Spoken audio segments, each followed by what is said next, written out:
Okay, எல்லாருக்கும் good evening. இப்போ நம்ம எல்ஐசிலேருந்து புதிய முகவர் புதுசாக இந்த ஏஜென்சிக்குள்ளே வரவங்களுக்காண்டி ஒரு ஹேண்ட் புக் ரிலீஸ் பண்ணியிருக்காங்க. இது வரைக்கும் இப்படி ரிலீஸ் பண்ணதில்லை, இப்போதைக்கு புதுசாக பண்ணியிருக்காங்க. இது யாருக்காவது எனக்கு ஹார்ட் காப்பி வேணுமானாலும் கையில் தரேன். ஃபஸ்ட் நான் இதை பற்றி டீட்டெயில்டாக நம்ம சொல்லிடுவோம்.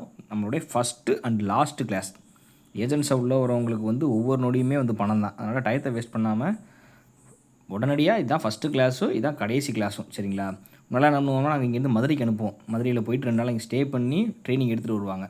பட் இப்போ நம்ம அதுக்கெலாம் டைம் இல்லைங்கிறதுனால நம்ம ஆன்லைன்லேயே இந்த கிளாஸ் முடிஞ்ச அளவுக்கு எவ்வளோ சிம்பிளாக பண்ண முடியுமோ அவ்வளோ பண்ணுவோம். சரிங்களா? சரி.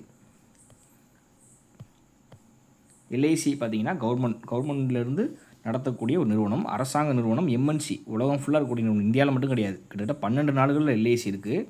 இவர் தான் சித்தார்த் மொஹந்திங்கிறவர் தான் இப்போதைக்கு எல்ஐசியோட சிஇஓவாக கவர்மெண்ட் அப்பாயின்ட் பண்ணியிருக்காங்க. சரிங்களா?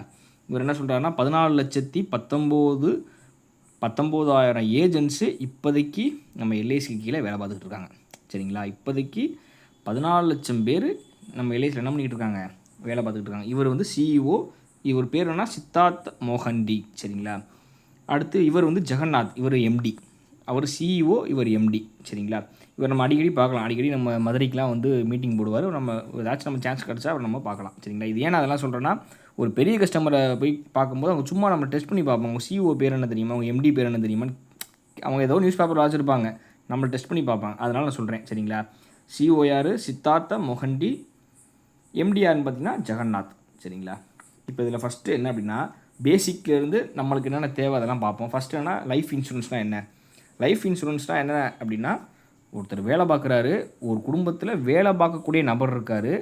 60 வயசு வரைக்கும் அவருக்கு வேலை பார்க்கக்கூடிய திறமை இருக்குது. 30 வயசில் அவர் இறந்து போயிடறாருன்னு வைங்க. அவர் 60 வயசு வரை வேலை பார்ப்பார், 30 வயசில் இறந்து போயிடுறார். சரிங்களா? அப்போனா அந்த குடும்பத்துக்கு அவருடைய ஃபைனான்ஷியல் லாஸ் எவ்வளவு, அடுத்த 30 வருஷம் அவர் சம்பாதிக்க வேண்டியது, சம்பாதிச்சாலும் செத்து போயிட்டார். அப்போ அந்த 30 வருஷத்தோடைய சம்பாத்தியத்தை அவர் இறந்த உடனே அந்த குடும்பத்துக்கு கொடுக்கறதுக்கு பேர் தான் லைஃப் இன்சூரன்ஸ். சரிங்களா? ஆயுள் காப்பீடு. நிறைய பேர் என்ன நினைப்பாங்கன்னா, யாருக்கு வேணாலும் அந்த பாலிசியை போடலாம், யாருக்கு வேணாலும் எல்ஐசி போடலாம், யாருக்கு வேணாலும் நம்ம எதுவும் கேட்காம கொடுத்துடலாம்னு நினச்சிக்கிட்டு இருப்பாங்க. ஆக்சுவலாக எல்ஐசி அப்படி தரக்கூடாது, இன்சூரன்ஸ் அப்படி தரவே கூடாது. அந்த குடும்பத்தில் யார் வேலைக்கு போகிறாரோ அவருக்கு தான் அந்த பாலிசி தரணும். அவர் வேலைக்கு போகும்போது ஏதாச்சும் நடந்துருச்சு, அவர் இறந்து போயிட்டார் அப்படின்னா அந்த குடும்பம் மிகப்பெரிய நஷ்டத்தை நோக்கி போகும். அப்போ பாதுகாக்கக்கூடிய அந்த குடும்பத்தை காப்பாற்றுறதுக்கு யூஸ் பண்ணக்கூடியது தான் லைஃப் இன்சூரன்ஸ். இதுதான் ஆக்சுவலாக உண்மை. ஆனால் இப்போ யாரும் அதை பெருசாக பார்க்குறது கிடையாது. எல்லாருமே குழந்தைங்களுக்கு பாலிசி கொடுப்பாங்க, வீட்டில் இருக்கக்கூடிய ஹவுஸ் ஒய்ஃப் பாலிசி கொடுப்பாங்க. பட் ஓகே, அது ஆனால் ஆக்சுவலாக இன்சூரன்ஸ்ங்கிறது நம்ம யாருக்கு தரணும்னா, வேலைக்கு போகக்கூடிய நபருக்கு தான் தரணும். சரிங்களா? ஒன்று. இந்தியாவை பொறுத்தவரை இப்போ நம்ம சொல்கிறோம்ல, ஒரு 10 வருஷத்துக்கு முன்னாடிலாம் ஐடி பெருசாக இருந்துச்சு. இன்றைக்கி பார்த்தா ஐடிக்கு வேலை பார்க்குறவங்கலாம் வேலை போகுது அப்படின்னு உலகம் ஃபுல்லாகவே பிரச்சனை வருது. சரிங்களா? ஒரு ஃபீல்டுமே ஒரு சில நாட்கள் நல்லாயிருக்கும், ஒரு சில நாட்கள் என்ன ஆயிரும்னா கீழே போயிடும். அக்ரிகல்ச்சர் ஒரு 100 வருஷத்துக்கு முன்னாடி விவசாயம் பண்ணவங்க தான் பெரிய பெரிய ஜமீனாக இருப்பாங்க. இன்றைக்கி விவசாயம் பண்ணுறவங்க எப்படி இருக்காங்க தெரியும் நம்மளுக்கு. ஸோ இன்றைக்கி லெவலில் இன்னையிலேருந்து கிட்டத்தட்ட இன்னும் ஒரு 50 வருஷத்துக்கு டாப்பில் இருக்கக்கூடிய ஒரு பிஸ்னஸ் அப்படின்னு பார்த்தீங்கன்னா இன்சூரன்ஸ் தான். அது இன்னையிலேருந்து இன்னொரு 50 வருஷத்துக்கு அடிச்சுக்க முடியாத ஒரு பிஸ்னஸ் இருக்குது, ஒரு ஃபீல்டு இருக்குது அப்படின்னா அது இன்சூரன்ஸ் செக்டார் மட்டும்தான். காரணம் பாருங்கள், கவர்மெண்ட் சொல்லுது பாருங்கள், இந்தியாவில் இது வரைக்கும் 4% பேர் தான் கரெக்டாக இன்சூரன்ஸ் போட்டு வச்சுருக்காங்க. 100 கோடி பேர், 140 கோடி பேர், கிட்டத்தட்ட 2 கோடி பேர், 2.5 கோடி பேர் தான் என்ன பண்ணியிருக்காங்க, இன்சூரன்ஸ் வச்சுருக்காங்க. இன்னும் கிட்டத்தட்ட 100 கோடிக்கு மேலே ஆட்கள் இன்சூரன்ஸ், கரெக்டான இன்சூரன்ஸ் இல்லாமல் இன்னும் இங்கே இருக்காங்க. அதனால தான் ப்ரைவேட் கம்பெனியெல்லாம் இப்போ இன்சூரன்ஸ் கம்பெனி ஆரம்பிச்சுக்கிட்டு இருக்காங்கன்னா, அடுத்த 50 வருஷத்துக்கு இதுதான் ஃபீல்டு. இதில் இந்த தொழில் தெரிஞ்சவங்க எல்லாம் அடுத்த 50 வருஷத்துக்கு நல்லா வளர்ச்சி அடைவாங்க. சரிங்களா? இதுதான் சொல்கிறாங்க பாருங்கள், பேசிக் ஸ்டாட்டிஸ்டிக்ஸில் சொல்கிறாங்க பாருங்கள். 4% பேர் தான் இந்தியாவில் என்ன பண்ணியிருக்காங்க, இன்சூரன்ஸ் ஒழுங்காக வச்சுருக்காங்க. ஓகேங்களா? அடுத்து முக்கிய சின்ன சின்ன விஷயங்கள். டெத் பெனிஃபிட் அப்படின்னா என்னென்னா, பாலிசி போட்டவர் இறந்ததுக்கப்புறம் காசு கிடைக்கிது பார்த்திங்களா குடும்பத்துக்கு, அந்த காசில் ₹1 கூட டேக்ஸ் பிடிக்கப்படாது. இது சட்டம். சரிங்களா? நம்ம சேவிங்ஸ் மாதிரி கட்டிட்டு பாலிசி முடிஞ்சோன்னே காசு வாங்குகிறோம்ல. இப்போ நம்ம ஒருத்தர் பாலிசி போட்டுக்கிட்டே இருக்கார், அவர் இறந்து போயிட்டாருன்னா என்ன ஆகும், ஒரு பணம் அது குடும்பத்துக்கு போகும். அந்த காசில் எந்த டேக்ஸுமே பிடிக்க மாட்டாங்க. இதே அவர் ஃபுல்லாக கட்டி முடிச்சதுக்கப்புறம் அவரே அந்த காசு வாங்குவார்ல, அதுக்கு சட்டப்படி டேக்ஸ் இருக்குது. பட் அதையுமே நம்ம ஒரு சில கரெக்டான நடைமுறைகளை வச்சுருக்கும்போது அந்த டேக்ஸை நம்ம என்ன பண்ணிடலாம், தவிர்த்து விடலாம். ஓகேங்களா? அதே மாதிரி ஒருத்தர் இன்சூரன்ஸ் இந்த மாதிரி கரெக்டாக காசு கட்டுறாரு, இன்சூரன்ஸ் வருஷம் வருஷம் கட்டுறாருன்னா அவருக்கு டேக்ஸ் பெனிஃபிட்டுமே கவர்மெண்ட் கொடுக்குது. சரிங்களா, அவர் வந்து இன்கம் டேக்ஸ்லையுமே அவருக்கு என்ன பண்ணுது, நிறையா சலுகைகளை இந்த கவர்மெண்ட் கொடுக்குது. இதெல்லாம் சின்ன சின்ன விஷயங்கள் தான். ஹிஸ்ட்ரி வந்து இன்சூரன்ஸ் ஹிஸ்ட்ரி நமக்கு தேவை கிடையாது. நம்மளுக்கு எல்ஐசியோட ஹிஸ்ட்ரி பார்ப்போம்.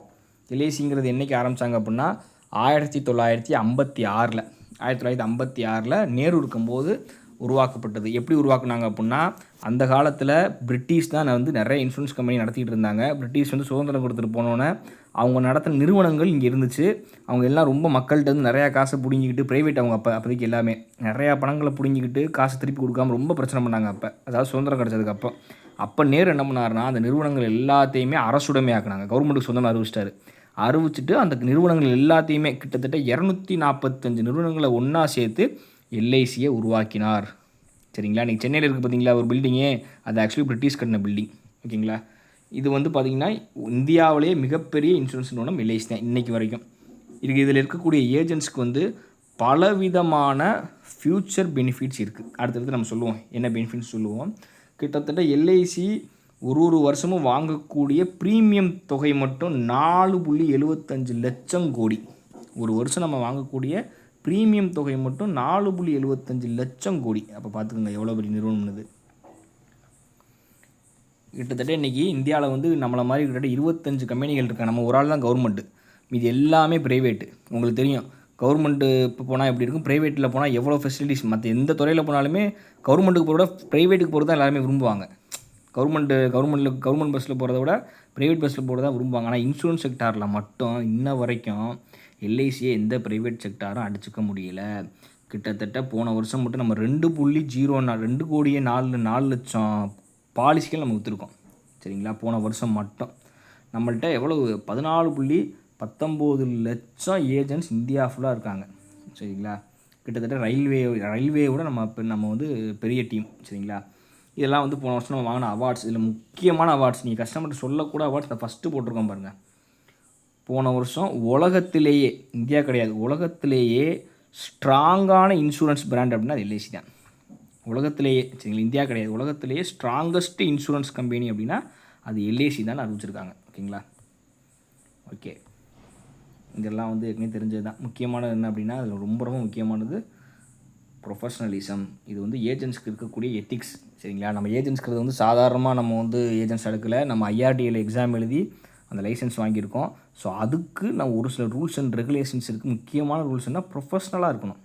ப்ரொஃபஷ்னலாக மீன்ஸ் எது லீகலோ, எது கவர்மெண்ட் சட்டப்படி எது கரெக்டோ அதை மட்டும் தான் நம்ம பேசணும். என்ன காரணம்னா நம்ம எல்லாருமே ஏஜென்ட்ஸ் ரெகுலேஷன் 2017 அப்படிங்கிற சட்டத்தின்படி நம்ம வேலை பார்க்கணும். சரிங்களா, எந்த விதமான பொய்யும் சொல்லக்கூடாது, யாருக்கும் எந்த விதமான லஞ்சமும் கொடுக்கக்கூடாது. சரிங்களா, கஸ்டமருக்கும் கொடுக்கக்கூடாது, எல்ஐசியில் வேலை பார்க்குறவங்களும் கொடுக்கக்கூடாது. அடுத்து முக்கியமானது என்னென்ன பண்ணக்கூடாது அப்படின்ட்டு, மிஸ்செல்லிங், எந்த பாலிசியுமே பொய் சொல்லி விற்கக்கூடாது, மிக முக்கியமானது. சரிங்களா, என்ன காரணம்னா நம்ம இந்த வருஷம் மட்டும் ஏஜென்ட்ஸ் எடுக்க போகிறதில்ல. கரெக்டான தொழில் பார்த்தோம்னா 50 வருஷம் 60 வருஷம் நம்ம குடும்பத்துக்கே இதுதான் மிகப்பெரிய ஒரு மாற்றத்தை கொண்டாட போகுது. ஸோ இந்த தொழிலில் முதல் விஷயமே மிஸ்செல்லிங் பண்ணக்கூடாது. ஒரு பொருளை தப்பாக பொய் சொல்லி விற்கக்கூடாது. அதே மாதிரி ஃபேஸ்புக்கு, வாட்ஸ்அப் இந்த மாதிரி விஷயங்கள் எல்லாத்துலேயுமே நம்ம தவறுதலாக அட்வர்டைஸ்மெண்ட் பண்ணக்கூடாது. ப்ரைவேட்டில் பண்ணுவாங்க, பிரச்சனை கிடையாது. கவர்மெண்ட்டில் நம்ம இருந்துக்கிட்டு பண்ணவே கூடாது. இது மிகப்பெரிய தவறு. சரிங்களா, எல்ஐசியில் பார்த்தீங்கன்னா சென்ட்ரல் ஆஃபீஸ் மும்பையில் இருக்குது, பெரிய ஆஃபீஸ் மும்பையில் ஒன்று இருக்குது. ஜோனல் ஆஃபீஸ்னால் 8, சென்னையில், மும்பையில், கொல்கத்தா அந்த மாதிரி ஒரு முக்கியமான இடங்கள்ல ஃபுல்லாக ஒரு 8 ஆஃபீஸ் இருக்குது. மொத்தமாக எல்ஐசியில் பிரான்ச் வந்து 2048 பில்டிங் இந்தியா ஃபுல்லாக இருக்குது. கிட்டத்தட்ட ஒரு டிஸ்ட்ரிக்கும் ஒரு பில்டிங் நம்மள்கிட்ட இருக்கும். அது போக சேட்டலைட் ஆஃபீஸ்னால் சின்ன ஆஃபீஸ், நம்ம அந்த மானாமதுரை அப்புறம் அந்த மாதிரி சின்ன ஊர்களுக்கும் கிட்டத்தட்ட 1584 ஆஃபீஸ் இருக்குது. எல்ஐசியில் ஃபுல் டைம் எம்ப்ளாயீஸ், எல்ஐசியில் கவர்மெண்ட்லேருந்து நேரடியாக சம்பளம் பெறக்கூடியவங்க 98,000 ஊழியர்கள் வேலை பார்க்குறாங்க. அது போக 14.14 லட்சம் ஏஜென்ட்ஸ் இங்கே வேலை பார்க்குறாங்க. நம்ம எல்ஐசியில் வந்து கிளைம்ஸ்க்கு டிபார்ட்மெண்ட் இருக்கும். கிளைம்ஸ்னால் பணம் முடிஞ்சு காசு கட்டினதுக்கப்புறம் பணத்தை கொடுக்கக்கூடியதுக்குன்னு ஒரு டிபார்ட்மெண்ட் இருக்கும். ஐடி டிபார்ட்மெண்ட் இருக்கும். பாலிசி சர்வீஸிங்னால் பாலிசி பற்றின டீட்டெயில்ஸ் வாங்குறது, அதோட அட்ரஸ் மாற்றுறது, எவ்வளோ காசு கட்டணும், எவ்வளோ வரணும், இதெல்லாம் சொல்கிறதுக்கு ஒரு டிபார்ட்மெண்ட் இருக்கும். ஆஃபீஸ் சப்ளைஸ்னால் பொருட்கள், ஃபார்ம், இந்த மாதிரி ஃபார்ம்லாம் வாங்குறதுக்கு ஒரு டிபார்ட்மெண்ட் இருக்கும். அக்கௌண்ட்ஸ் டிபார்ட்மெண்ட்டு, சேல்ஸ் டிபார்ட்மெண்ட் தான் நம்ம ஏஜென்ட்ஸ் எல்லாரும் யூஸ் பண்ணுவோம். இத்தனை டிபார்ட்மெண்ட்ஸ் வந்து ஒரு பில்டிங்கில் போனால் இருக்கும். நீங்கள் ப்ரைவேட் பில்டிங்கில் போய் பாருங்கள், ப்ரைவேட் ஒரு கம்பெனி இருக்காங்க, அந்த கம்பெனியில் போய் பாருங்கள், இந்த சேல்ஸ் டிபார்ட்மெண்ட் மட்டும்தான் இருக்கும். அவங்க விற்க மட்டும் தான் செய்வாங்க. நம்ம இதில் பார்த்திங்கன்னா எல்லா டிபார்ட்மெண்ட்டும் எல்லா ஆஃபீஸ்லேயுமே இருக்கும். சரிங்களா, இதெல்லாம் முக்கியமானது. அடுத்தலாம் நீங்கள் அடுத்தடுத்து கொஞ்சம் வளரும்போது இதெல்லாம் ரொம்ப யூஸ்ஃபுல்லாக இருக்கும். ஓகே, இதுதான் உங்களுக்கு ரொம்ப ரொம்ப முக்கியமான ஒரு விஷயம். நல்லா தெரிஞ்சுக்கங்க. ஏஜெண்ட் ஆகிட்டோம், அடுத்து என்ன? நான் எக்ஸாம் எழுதி லைசன்ஸ் வாங்கிட்டேன், அடுத்து நான் என்ன பண்ணுறது? நம்ம பாலிசியே பண்ணலாம் கூட நம்ம யாரும் கேட்க போகிறதில்ல. பாலிசி பண்ணுங்கள், உங்களுக்கு லைஃப் நல்லா யாருமே கேட்க போகிறதில்ல. பாலிசி நல்லா பண்ணுறோம் அப்படின்னா நமக்கு என்ன கிடைக்கும்? 3 விதமான ஆப்ஷன்ஸ் உங்களுக்கு முன்னாடி இருக்கும். 1, ஏஜெண்டாகவே வாழ்க்கை ஃபுல்லாக நம்ம போயிடுறது. சாதாரண ஏஜெண்டாக இல்லை, சக்ஸஸ்ஃபுல்லான ஏஜெண்டாக நல்லா 3 வருடம் to 4 வருடம், இந்த 4 வருடத்துக்குள்ளே நல்லா நம்ம பண்ணுறோம் அப்படின்னா நம்மளுக்கு கிட்டத்தட்ட அரசாங்க ஊழியர்களுக்கு என்னென்ன கிடைக்குமோ அந்த எல்லா சலுகையும் நம்மளுக்கு கிடைக்கும். சொல்லப்போனால் தமிழ்நாடு அரசாங்க ஊழியர்களுக்கு கிடைக்கிறத விட அதிகமாக நம்மளுக்கு கிடைக்கும். இது ஒவ்வொன்றுக்கும் ஒரு ஸ்டெப். 4 வருஷத்துக்கு அப்புறம் ஒரு கிளப் போவோம் நம்ம. இந்த மாதிரி distribute club, branch manager club, divisional manager club, chairman club, zonal manager, இந்த மாதிரி ஒவ்வொரு கிளப்புக்கு நம்ம பண்ணியிருக்கக்கூடிய பெர்ஃபார்மன்ஸை வச்சு நம்மளுக்கு ஒரு கிளப் கொடுப்பாங்க. இப்போ ஜோனல் மேனேஜர் கிளப் கிடைச்சா நிறையா எக்கச்சக்கமான பெனிஃபிட் கிடைக்கும். அது என்னென்ன அடுத்தடுத்து சொல்கிறேன் பாருங்கள். இது நான் கடைசி வரை ஏஜெண்டாகவே நான் போயிடுறேன், நான் இந்த தொழிலே நான் எடுத்துக்கிறேன், நான் பிஸ்னஸ் மாதிரி இதை பண்ணிக்கிறேன் அப்படின்னு சொல்கிறவங்களுக்கு இது. இல்லை, நான் கிராஜுவேட் பண்ணியிருக்கேன், எனக்கு ஆஃபீஸில் போய் நான் ஒரு கவர்மெண்ட் ஜாப்பில் உட்காரணும் அப்படின்னு நினைக்கிறவங்களுக்கு கரெக்டாக இதே மாதிரி 4 வருஷம் முடிஞ்சதுக்கப்புறம் உங்களுக்கு எல்ஐசி நடத்தக்கூடிய அரசாங்க வேலையில் கோட்டா கிடைக்கும். மத்திய அரசு நடத்தக்கூடிய, மத்திய அரசு எல்லா கம்பெனிக்குமே எக்ஸாம்ஸ் தான் எடுப்பாங்க, அதில் மாற்றமே கிடையாது. ஆனால் எல்ஐசிக்கு வைக்கக்கூடிய எக்ஸாமில் உங்களுக்கு கோட்டா கிடைக்கும். கோட்டா கிடச்சி யூஸ் பண்ணிங்கன்னா ஃபார் எக்ஸாம்பிள் டெவலப்மெண்ட் ஆஃபீஸில் வந்துடலாம். டெவலப்மெண்ட் ஆஃபீஸில் வந்தீங்கன்னா அடுத்த கட்டம் பிரான்ச் மேனேஜர் தான், எஸ்பிஏக்கு அப்புறம் assistant branch manager, branch manager, divisional manager, zonal மேனேஜர்னால் அது கிட்ட தமிழ்நாட்டுக்கே ஹெட் அவர் தான். இந்த மாதிரி நீங்கள் எம்ப்ளாயீஸ் கவர்மெண்ட் வேலைக்குள்ளே வந்துட்டு கூட போகலாம். ஒரு சிலருக்கு இது பிடிக்காது. ஒரு சிலர் நான் பிஸ்னஸ் பண்ணிக்கிறேன் அப்படின்னு நினைக்கிறவங்க அந்த ஏஜென்சி ட்ராக்கில் போகலாம். இல்லை, நான் கவர்மெண்ட் வேலை எனக்கு வேணும்னு நினைக்கிறவங்க இந்த ட்ராக்கில் வந்துடலாம். 3ஆவதாக ஒருத்தவங்க இருப்பாங்க, அவங்களுக்கு இன்னொரு பெனிஃபிட் கொடுப்பாங்க. எக்ஸாம்பிளுக்கு 4 வருஷத்துக்கு அப்புறம் உங்களுக்கு தனியாக ஒரு ஆஃபீஸ் வச்சு கொடுத்துடுவாங்க எல்ஐசி. உங்கள் ஏரியாவில் வச்சு கொடுத்துட்டு நீங்கள் ஒரு 10-15 பேரை வேலைக்கு எடுத்து அவங்க மூலமாக நீங்கள் பாலிசிகள் விற்று நீங்களே ஒரு பிரான்ச் மாதிரி நடத்தலாம். இதுக்கு பேர் கிளியா. சரிங்களா, இதுக்கு பேர் சில்வர், கோல்டு, டைமண்ட், நிறையா ஆப்ஷன்ஸ் இருக்குது. இதெல்லாம் மிகப்பெரிய லெவலில் நம்ம பிஸ்னஸ். நீங்கள் இன்றைக்கி ஒரு 5 கோடி ரூபா 6 கோடி ரூபா இருந்து பண்ணக்கூடிய பிஸ்னஸை விட இது பெரிய பிஸ்னஸாக இருக்கும். ஸோ இந்த மாதிரி 3 விதமான ஃப்யூச்சரை கவர்மெண்ட் அனுமதிக்குது ஒரு ஏஜெண்ட்டுக்கு. சரிங்களா, அடுத்து இதில் நம்ம ஃபஸ்ட் நம்ம பேசிக்ஸ் தெரிஞ்சுக்கோம். இல்லை இன்சூரன்ஸோட பேசிக் தெரிஞ்சுக்கிறோன்னா, அதுக்கப்புறம் என்னென்ன பாலிசி இருக்குன்னு நம்ம தெரிஞ்சுக்கிறோம். அதுக்கப்புறம் சேல்ஸ் அண்ட் மார்க்கெட்டிங் இதெல்லாம் தெரிஞ்சதுக்கப்புறம் இது கொண்டு போய் எப்படி ஒருத்தவங்கள்ட்ட நம்ம விற்கணும், இது எப்படி நம்ம மக்களை தேர்ந்தெடுத்து விற்கணுங்கிறத தெரிஞ்சுக்கிறோன்னா, அப்புறம் நம்மள்ட்ட என்னென்ன டூல்ஸ் இருக்குது, என்னென்ன ஆப் இருக்குது, நம்மள்ட்ட என்னென்ன அப்ளிகேஷன்ஸ்லாம் இருக்குது, எப்படி பாலிசியை போடுறது, எப்படி நம்ம பாலிசியை பற்றி அவங்களுக்கு சொல்லித்தரது, இதெல்லாம் நம்ம தெரிஞ்சுக்கணும். அதுக்கப்புறம் கம்யூனிகேஷன் ஸ்கில் கொஞ்சம் நம்ம கொஞ்சம் பேச கற்றுக்கணும். முக்கியமாக உண்மையை பேச கற்றுக்கணும். அதுக்கப்புறம் ப்ரெசிஸ்டன்சி அண்ட் டிக்கெட் சைஸ். ரொம்ப நாளாக மேக்ஸிமம் நம்ம ஸ்டார்ட் பண்ணும்போதே 10,000, 15,000, 20,000 தான் பேச ஆரம்பிப்போம். சரிங்களா, போக 50,000, 60,000 நம்ம பேச ஸ்டார்ட் பண்ணணும். சரிங்களா, இதுதான் ஒரு ஏஜெண்ட்டோட க்ரோத்துக்கு ஃப்யூச்சரில் உதவும். ஓகே, இப்போ தான் முக்கியமானது. அடுத்து ரொம்ப முக்கியமானது கமிஷன் ஸ்ட்ரக்சர். எனக்கு எப்படி காசு கொடுப்பாங்க? கமிஷன் ஸ்ட்ரக்சர் அப்படின்னா என்ன? நான் பாலிசி போகிறேன், எனக்கு என்ன கிடைக்கும் அப்படிங்கிறது. நான் சொன்னேன்ல, முதல் 4 வருஷத்துக்கு அப்புறம் நம்மளுக்கு கிளப் பெனிஃபிட்லாம் கிடைக்கும். ஓகே, அப்போ அந்த 4 வருஷத்துக்கு எனக்கு என்ன கிடைக்கும் அப்படிங்கிறது தான் இது. எல்ஐசியில் நம்ம போடுற பாலிசிக்கு 3 விதமான கமிஷன் கொடுக்குறாங்க. First year commission, bonus commission, renewal commission. First year கமிஷன்னா என்னென்னா, இன்றைக்கி நான் ஒருத்தர் 15 வருஷம் பாலிசி கட்டுறாருன்னா முதல் வருஷம் காசு கட்டுவார்ல, அவர் ஃபஸ்ட் இயர் காசு கட்டுவார்ல, அப்போ நம்மளுக்கு கிடைக்கக்கூடிய கமிஷன் பேர் ஃபஸ்ட் இயர் கமிஷன். சரிங்களா, போனஸ் கமிஷன்னா அதே அந்த வருஷம் மட்டும் 6 பாலிசிக்கு மேலே பண்ணக்கூடிய ஒவ்வொரு பாலிசிக்கும் எக்ஸ்ட்ராவாக கமிஷன் கொடுப்பாங்க. அதுக்கு பேர் தான் போனஸ் கமிஷன். சரிங்களா, இப்போ நம்ம ஒருத்தர் நம்மகிட்ட பாலிசி போடுறாரு, 15 வருஷம் பாலிசி, 15 வருஷத்துக்கு பாலிசி போடுறாரு. ஒரு வருஷமாக அவர் 20,000 கட்டுறாருன்னா முதல் வருஷம் 20,000 கட்டுவார்ல, அப்போ நம்மளுக்கு கிடைக்கிற பாலிசிக்கு கமிஷனுக்கு பேர் ஃபஸ்ட் இயர் கமிஷன், முதல் வருட கமிஷன். சரிங்களா, அதே மாதிரி நான் ஒரு 6 பாலிசி போடுறேன் இந்த வருஷம், 7வது பாலிசி போகும்போது எனக்கு எக்ஸ்ட்ராவாக கமிஷன் கிடைக்கும். அதுக்கு பேர் போனஸ் கமிஷன். சரிங்களா, அதுக்கு அடுத்து முதல் வருடத்துக்கு அப்புறம் ஒவ்வொரு வருஷம் கட்டுறாருல, அவர் கட்டும் போதில் அவர் எப்படி கட்டுவார்? நம்ம தான் ஃபோன் பண்ணி சொல்லுவோம். 2 வருஷத்துக்கு அப்புறம் ஒவ்வொரு வருஷமும் நான் ஃபோன் பண்ணி, சார் நாளைக்கு இந்த மாதிரி டியூ இருக்குது, நீங்கள் வந்து இந்த மாதிரி காசு கட்டிடுங்க ஃபோன் பண்ணி சொல்லுவோம் பார்த்தீங்களா, அப்படி ஃபோன் பண்ணி சொல்லி அவங்க காசு கட்டும்போது நம்மளுக்கு கிடைக்கக்கூடிய கமிஷன் பேர் ரெனிவல் கமிஷன். இந்த 3 கமிஷன் தான். First year commission, bonus commission, renewal commission. சரிங்களா? இப்போ எக்ஸாம்பிளுக்கு இது என்னென்னு பார்ப்போம்.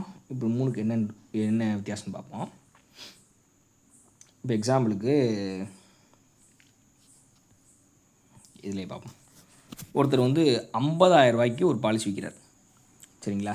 இப்போ எக்ஸாம்பிளுக்கு ஒருத்தர் வந்து இன்றைக்கி வந்து ஒரு 50,000 ரூபாய்க்கு ஒரு பாலிசி விற்கிறாரு அப்படின்னா, அவருக்கு கிட்டத்தட்ட ஃபஸ்ட் இயர் கமிஷன் மட்டும் இப்போ அது 50,000 ரூபா கட்டுற மாதிரி 15 வருஷம் கட்டுற மாதிரி பாலிசி போடுறார் ஒருத்தர். சரிங்களா? ஒரு ஏஜென்ட் வந்தோடனே 50,000 ரூபா வருஷம் கட்டுற மாதிரி 15 வருஷம் கட்டுற மாதிரி ஒரு பாலிசி போடுறார். சரிங்களா? அவருக்கு எவ்வளோ கிடைக்கும்னா, முதல்ல ஒரு 50,000 ரூபா கட்டுவாங்களா முதல் வருஷத்துக்கு, அதில் 20%. இது வந்து இந்த பர்சன்டேஜுங்கிறது ஒரு பாலிசிக்கு மாறும். நான் என்டோமெண்ட் பாலிசிக்கு சொல்கிறேன் 20%. அதாவது 50,000த்தில் 10,000 ரூபா அவருக்கு வந்து கமிஷன். சரிங்களா? 50,000 ரூபா அவர் கட்டும்போது அதில் 20%, அதாவது 10,000 ரூபா நம்மளுக்கு என்ன கிடைக்கிது, கமிஷனாக கிடைக்கிது. ரியல் எஸ்டேட்லாம் போய் கேட்டு பாருங்கள், 1% 2% தான் கமிஷன் கிடைக்கும். நம்மளுக்கு 20% கமிஷன். அவர் இதே மாதிரி 6 பாலிசி விற்றுட்டார். 6 பாலிசி இதே மாதிரி 50,000 6 பாலிசி விற்றுட்டார். அடுத்து என்ன ஆகும்னா, இந்த 10,000த்தில் 40%, அது எவ்வளோ, ஒரு 4,000 ரூபா. 10,000த்தில் எக்ஸ்ட்ராவாக ஒரு 4,000 ரூபா என்ன ஆகுங்க அவருக்கு, போனஸ் கமிஷனாக கிடைக்கும். அப்போ கிட்டத்தட்ட 25%, 50,000 ரூபா விட்டால் அவருக்கு கிட்டத்தட்ட எவ்வளோ கிடைக்கிது, 14,000 ரூபா அவருக்கு கமிஷன் ஃபஸ்ட் இயரே கிடச்சி விடுது. அடுத்து அவர் 15 வருஷம்லாம் பாலிசி போட்டிருக்காரு. இப்போ 2வது வருஷத்துலேருந்து 5வது வருஷம் வரை கட்டார். அவர் ஃபஸ்ட்டு வருஷம் முடிஞ்சிருச்சு. அடுத்து 2வது வருடத்துலேருந்து 5வது வருடம் வரை நம்ம ஃபோன் பண்ணி சொல்லுவோம், சார் இந்த மாதிரி உங்களுக்கு டியூ இருக்குது, நீங்கள் காசு கட்டிடுங்க அப்படின்னு ஃபோன் பண்ணி சொல்கிறோம் பார்த்தீங்களா. அதுக்கு 50,000 ரூபா அடுத்தடுத்து அவர் கட்டும்போது ஒரு 50,000த்துக்கும் 7.5%, 7.5% ஒரு வருஷமும் நம்மளுக்கு கமிஷனாக கிடைக்கிது. அடுத்து 5 வருஷத்துக்கு மேலே 6வது வருஷத்துலேருந்து 15வது கட்டி முடிக்கிற வரைக்கும் கிட்டத்தட்ட நம்மளுக்கு 5%, அடுத்து ஃபுல்லாக என்ன கிடைக்குது, 5% பாலிசிக்கு அவர் கட்டக்கூடிய பணத்துக்கு ஒரு வருஷத்துக்கும் நம்மளுக்கு ரெனிவல் கமிஷனாக கிடைக்கிது. அதாவது நம்ம பாலிசி போட்டு அந்த வருஷம் மட்டும் காசு கிடையாது, அவர் கட்டி முடிக்கிற வரைக்கும் நம்மளுக்கு கமிஷன் வந்துக்கிட்டே தான் இருக்கும். இதுதான் மிக முக்கியமானது. சரிங்களா? இதில் பெனிஃபிட் என்ன அப்படின்னு ஒரு எக்ஸாம்பிள் பாருங்களேன். ஒருத்தர் இந்த வருஷம் 10 பாலிசி விற்கிறார். 10 பாலிசி 50,000 ரூபா பாலிசி விற்கிறாருன்னு வைங்க. 10 பாலிசி விற்கிறாருன்னா அவருக்கு போனஸ் கமிஷனோட சேர்த்து ஃபஸ்ட் இயர் தானே, முதல் வருஷமே அவர் 10 பாலிசி விற்கிறார். 50,000 பாலிசி 10 பாலிசி விற்கிறார். அவருக்கு எவ்வளோ கிடைக்கிது, இந்த வருஷம் மட்டும் கமிஷன் 1,25,000 ரூபா கிடைக்கிது. நம்ம ஒரு வேலைக்கு போனோம்னா மாதம் 10,000 ரூபா கொடுத்தாங்கன்னா ஒரு வருஷத்துக்கு 1,20,000 கிடைக்கும். இதே மாதிரி 10 பாலிசி போட்டோம்னா 1,20,000 ரூபா. சரிங்களா? அடுத்த வருஷம் என்ன கிடைக்கும், அதே 10 பாலிசி ரெனியூவல் பண்ணுவாங்களா, அப்போ ஒரு 22,500 ரூபா மொத்தமாக. அதுக்கு அடுத்து 5வது வருஷத்துக்கு அப்புறம், அதாவது 2வது வருஷம் 3வது வருஷம் 4வது வருஷம் 5வது வருஷம் ஒரு வருஷம் 22,500 ரூபா கிடைக்கும். அடுத்து ஃபுல்லாக 75,000 ரூபா கிடைக்கும். அடுத்து ஃபுல்லாகவே சேர்த்து ஒரு 75,000 ரூபா கிடைக்குது. அதாவது இதில் என்ன அர்த்தம் அப்படின்னா, இந்த வருஷம் மட்டும் காசு கிடைக்கல, அடுத்தடுத்த வருடங்களுக்கும் நம்மளுக்கு அவங்க காசு கட்ட நம்மளுக்கு பணம் வந்து கொண்டே இருக்கும். அப்போ என்ன ஆகும்னா, ஒரு வருஷம் நம்ம பாலிசி போட நம்மளுக்கு கிடைக்கக்கூடிய தொகை மிக அதிகமாக இருக்கும். இதுதான் வந்து இதில் கான்செப்ட். பாருங்களேன், பார்ட் டைமில் ஒரு ஏஜென்ட் வேலை பார்க்குறாரு, ஃபுல் டைமில் ஒரு ஏஜென்ட் வேலை பார்க்குறாரு, ரொம்ப அக்ரெசிவாக 24 மணி நேரம் ஒருத்தர் வேலை பார்க்குறாரு. இந்த 3 பேருக்கு என்ன கிடைக்கும் பாருங்கள். பார்ட் டைமாக வேலை பார்க்குறவர் ஒரு வருஷத்துக்கு 12 பாலிசி எழுதுறாரு. மாதம் ஒரு பாலிசி கணக்கு வச்சுக்கிறாரு. ஒரு வருஷத்துக்கே எவ்வளோ பண்ணுறாரு, ஒரு 12 பாலிசி கொடுக்குறாரு. சரிங்களா? ஒரு பாலிசியும் ஆவரேஜ் 20,000 ரூபா ப்ரீமியம் இருக்கிற மாதிரி அவர் பாலிசி போடுறார். அவருக்கு அந்த வருஷம் எவ்வளோ கிடைக்குதுன்னா, ஃபஸ்ட் இயரில் மட்டும் முதல் வருடம் மட்டும் அந்த எல்லா பாலிசியும் சேர்த்து 60,000 ரூபா ஃபஸ்ட் இயர் கமிஷன். 2வது வருஷத்துலேருந்து 18,000 ரூபா. இது வந்து ஒரு பார்ட் டைமாக வேலை பார்க்குறவருக்கு முதல் வெறும் மாதம் ஒரு பாலிசி தரவருக்கே அந்த வருஷம் எவ்வளோ கிடைக்கிது, 60,000 ரூபா ஃபஸ்ட் இயர் கமிஷனு. அடுத்து ரெனிவல் கமிஷன், அடுத்து ஒரு 12 வருஷம் 15 வருஷம் பாலிசி முடிகிற வரைக்கும் ரெனிவல் கமிஷன் கிடைக்கிது. இதே ரொம்ப கொஞ்சம் ஃபுல் டைமாக வேலை பார்க்குற ஒரு ஏஜென்ட் இருக்கார். அவர் என்ன பண்ணுறாருன்னா, ஒரு வருஷத்துக்கு 50 பாலிசி விற்கிறார். ஒரு வருஷத்துக்கு 50 பாலிசி விற்கிறாரு.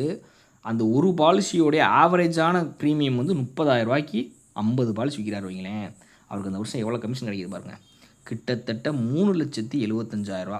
டிஎன்பிசியில் குரூப் 2 பாஸ் பண்ணி போய் கிடைக்கக்கூடிய சம்பளம் அவருக்கு கிடைக்கிது. அது போக அடுத்த வருஷம் 1,12,000 ரூபா ரெனிவல் கமிஷன்.